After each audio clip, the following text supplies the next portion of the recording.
In this total jungle carry guide, I'm going to show you step by step how to carry yourself and your team no matter the game state you find yourself in. Essentially, what happens when you apply all of the jungle principles we regularly talk about into one singular game, one single carry package, so even with a few mistakes here and there, you will still absolutely find yourself juiced to 1v9. Now obviously step 1 is having a sound game plan, and most people will think about, hey, which lane do I gank? Hey, which lane should I end up in? Instead, I urge you to think about what is the enemy jungler gonna do, how can I prevent their goals, and amplify my own. In essence, path in a way that if you want to fight the enemy jungler, you can. If you want to avoid them, you can. But as you see from our protagonist Kha'Zix here, if you use your F keys and you're clicking around the map to look at your lanes killing themselves, do not be afraid to cut in, cut up, and make a play. Get the kill. By far, this is the most important thing and what stresses out full clearing farming junglers. However, at this particular stage, you're thinking, okay, well, as the Kha'Zix, couldn't the enemy jungler now enter into my jungle and give me a lot of depression by taking away my blue and grub? No, because the guy knows he doesn't have the time before you actually come out of base. Because you have a kill, you now have an itemization advantage. And of course, the Echo has no lane prior, so you can be a little bit relaxed there. Now, if you find the Echo on your blue trying to greed, you just kill him, you have a pickaxe, you got rotations. If you don't see him there and you know he's finishing his full clear, don't do your grump and blue and wolves. Don't do your wolves and then grump and then blue. Use that outside in rule we've talked so much about. Go to the thing the furthest from your jungle, the furthest from your base that you can take, and then fall back. Because if this guy now comes out of his full clear for a scuttle, you don't really want to maybe fight him while the Thresh is in base.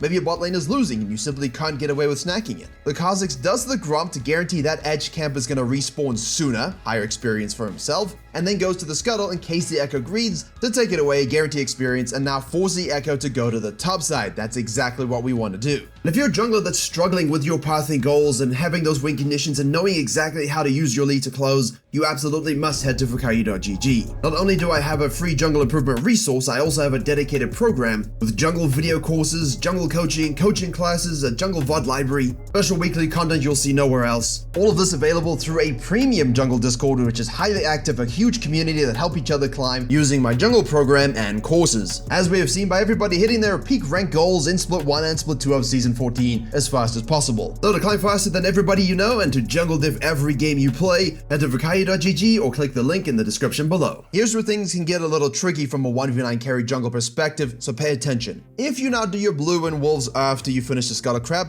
hooray huzzah, right? If you started on the Raptors though as a Kane or something like that, the Echo might decide, look, after top Scuttle and floating with a top lane gank, I'll counter jungle that if you go bottom lane. And I'm here to tell you that in most MMRs and in most games, the gank that you're seeing on your screen now, this is the way to go. If it's a gankable scenario, flashes are burned, sums are burned, doesn't really matter. Can I go down there? 80% rule, 80% probability, and grab myself 2 kills or a kill and an assist? If yes, we make that rotation, we win our bottom lane, we've tried to win our top lane, and then we can fall back to deal with our camps afterwards. If we lose them, we'll handle that business. However, you do see the Echo collapsing on your top laner who's going for a bit of an adventure down the Rainbow Road. And of course, our Kha'Zix can finish the sequencing, move towards the top side of the map, and ideally here you just want to finish that second sequence so that you can sync up nicely for potentially top lane gank or the grubs. However, our economy here is definitely compromised at 5 minutes 30 or so. We are level 4, we should be well on our way to 6 already. However, that's why I'm not talking about the baseline clears, because you see the Kha'Zix sees the Echo. And while he will attempt to kill him and take his grump and then have to run away due to the lane prior situation, and obviously go to his Krugs, I want you to reflect on the next phases and the phases we've just seen. What has the Kha'Zix done so damn well that makes him 1v9 or gives him the best position to 1v9? Adapted his pathing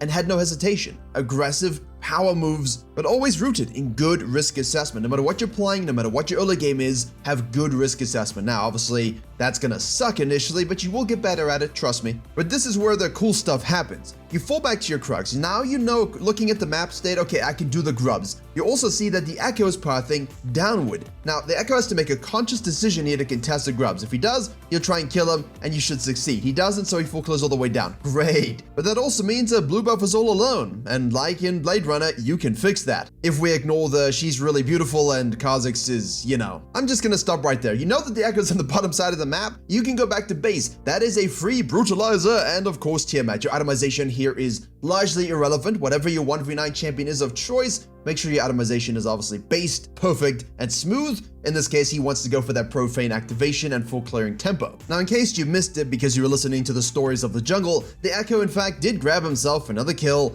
another assist, and was going for the dragon. The Kha'Zix's just gonna leave the base, say, yo, what's up, snack his kill, take the dragon, and then do an absolute full sequence all the way to the top, and then go back to base again. The reason for this is he's starting to recognize my top is inting, my bottom lane are really coin flippy, my mid lane is kind of equal, which is great, but this game doesn't necessarily feel like a game where I'm not actually dominating, and I am, because Echo's getting free stuff. I don't like that. And while of course he did that second sequence, you'd have seen the Echo getting yet another free kill. So this is something where you're witnessing a jungler's need to recognize that the game is going south, and what do we do in these situations? It's not maybe all losing lanes, it's maybe not one of those situations where everybody's inting, but it's a game where you're looking at it and thinking there's a skill differential between the teams. But as a jungler, you can control that, and I'm here to show you how to take it home. It's time to be quick. You leave the base, you see there's a potential to invade the Echo. You do so, make sure you kill him. If you are strong, have itemization advantage, have prio, and you know that they're predictably sequencing down, at some point you're gonna have to take control of that situation. Do so. Pull back to your jungle. Here's the thing, you can full sequence again, but the problem with that is what's going to happen to the map if I leave the map alone for another couple of minutes until 14 minutes mid-game?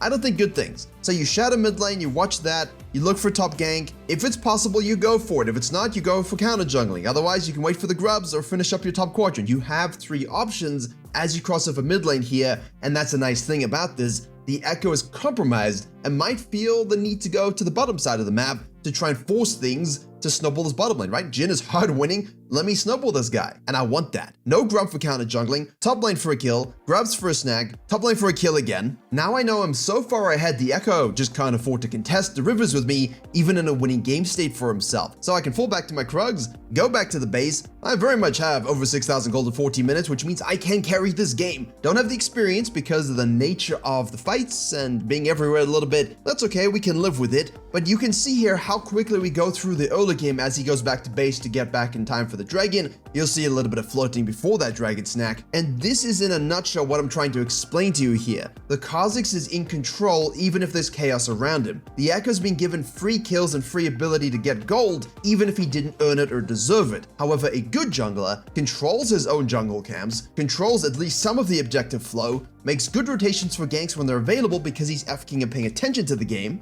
It's very easy to put your head in the sand and go, my laners suck, my team are stupid, and then you just farm and you complain about it. It's a big difference to say, hey, I'm gonna drag you corpses across the finish line, even if I'll even lose doing it. And that doesn't make a lot of sense, but when you understand League of Legends, I think you understand that when you win this kind of game, it still feels like sometimes you lost. What you're seeing now is this early mid-game transition phase, 14 to 17 or so, where you are really fed, your team are quite far behind, they have a really fed Jhin, the Echo's not really having to do much. How do I actually salvage this game a little bit? I really want to do things. You got the dragon, that's great. He just full clears, he farms, he bases, he looks around the map for picks, he tries to be aggressive. The thing is, eventually patience will wear thin and you'll be too aggressive, you get caught out, and now you actually give a shutdown away. That's the mistake I was talking about in the intro. That's a mistake we absolutely all do at some particular stage. The games are not lost in those mistakes. Oh, sometimes they are, but not really at 14 to 17. The enemy knows that they have control, they know they can chill, and they know that they can just starve your team out. The point is, you've done so much good work to get fed, you threw it a little bit away with that int.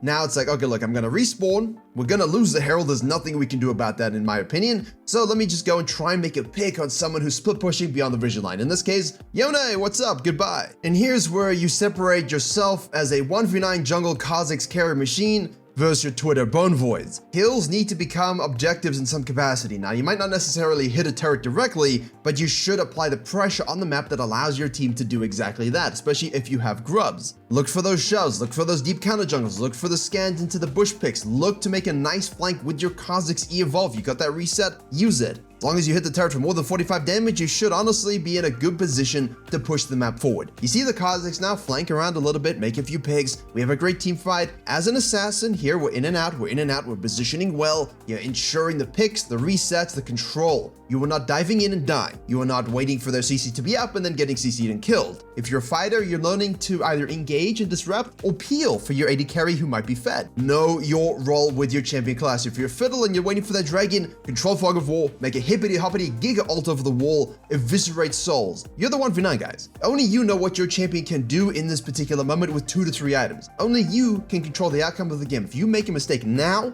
you're gonna lose a Baron. You're gonna lose the dragon. You're gonna lose Snowball. You're gonna lose turrets. You're the one thing that's holding this game together. Right, you do the dragon, you don't have quite enough gold for Cyrilda's grudge, but you're feeling kinda potent, kinda strong. Yes, this is nice power. So, you fall back to your camps, you do a full rotation. Here's a little tip for the mid game that a lot of you don't really do a lot of. Yes, you wanna hit turrets, but if the map is negative, your top laner is not great, your bot lane is sufficient, but losing to a fat Jhin, your mid lane is sufficient, but obviously bad things can happen still. Do not be afraid to catch and push waves beyond vision line. Don't push yourself beyond vision line, yeah? Push the wave beyond vision line. Why? Because it creates a new vision line. The further down the lanes the minions are, the more you can see, the more map rotations from the enemy, which allows more picks to be made. Now, I made a video a few years ago on sometimes you lose games, and it's really about someone who was great at reaching D2 peak, but then really struggled to close games out because they would mess this part up. And yes, mechanics always come home to roost. Watch the Kazakhs now in this fight as I'll play it through. He goes in, makes a pick on the Karma, respaces, doesn't greed for the Urgot, respaces to wait for cooldown, sees the Jhin out of position, kills the Jhin, respaces again, peek in and out, controlled body movements to ensure that he, 1, never dies, 2, critical targets of the enemy, they do die, and 3, takes the power away from his team to just damn well mess up this entire game. Why? Because the enemy can never set their feet. They're always down a number.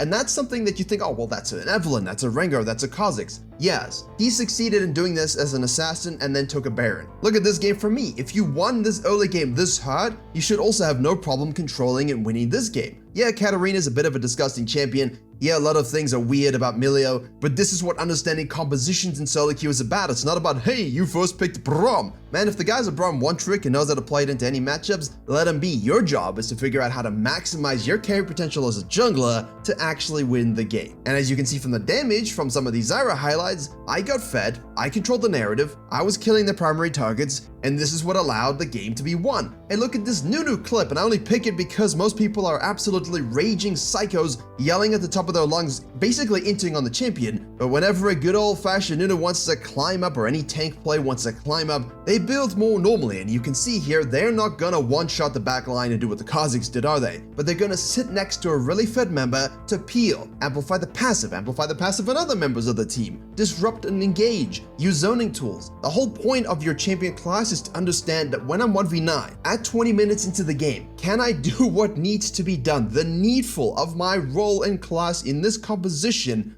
to win? Oh, what's that? You're not satisfied? Well, what about this Rek'Sai gameplay? Look at this one. I know when to engage and assassinate a major target when I have the lead. Later on in the game, I know when to peel for my ADC when they're the core target of my team. Yeah, but sir, if I'm playing like a Viego in gold, maybe I don't know. Look at this. Coached guy in platinum yesterday, live coaching 3 games, we went 2-1, and in the game that he was actually struggling a little bit, we used macro to win. But in the game where he was smurfing it, what he would have done normally would just dive the backline and try and kill people. I said, yo, keep the Jhin alive. The Akali's looking to flank. Sure, you can dive backline, but you need someone else's body to help you win this game, and if Akali's assassinating your whole team because she's fed, you're not gonna win. So he actually tried to sit back and deal with the Akali, and just that simple disruption, the attempt at doing it, even if it wasn't clean, allowed him to control the game, control the narrative. And at another point in the game, I said, look, leave your Jhin this time, go kill the Smolder and get yourself a triple because you can flank from behind. Guess what? He did that, he did thus, and he got a turret and a dragon. Let's jump back to our Kazakhs game. I just wanted to give you a different class variety and explanation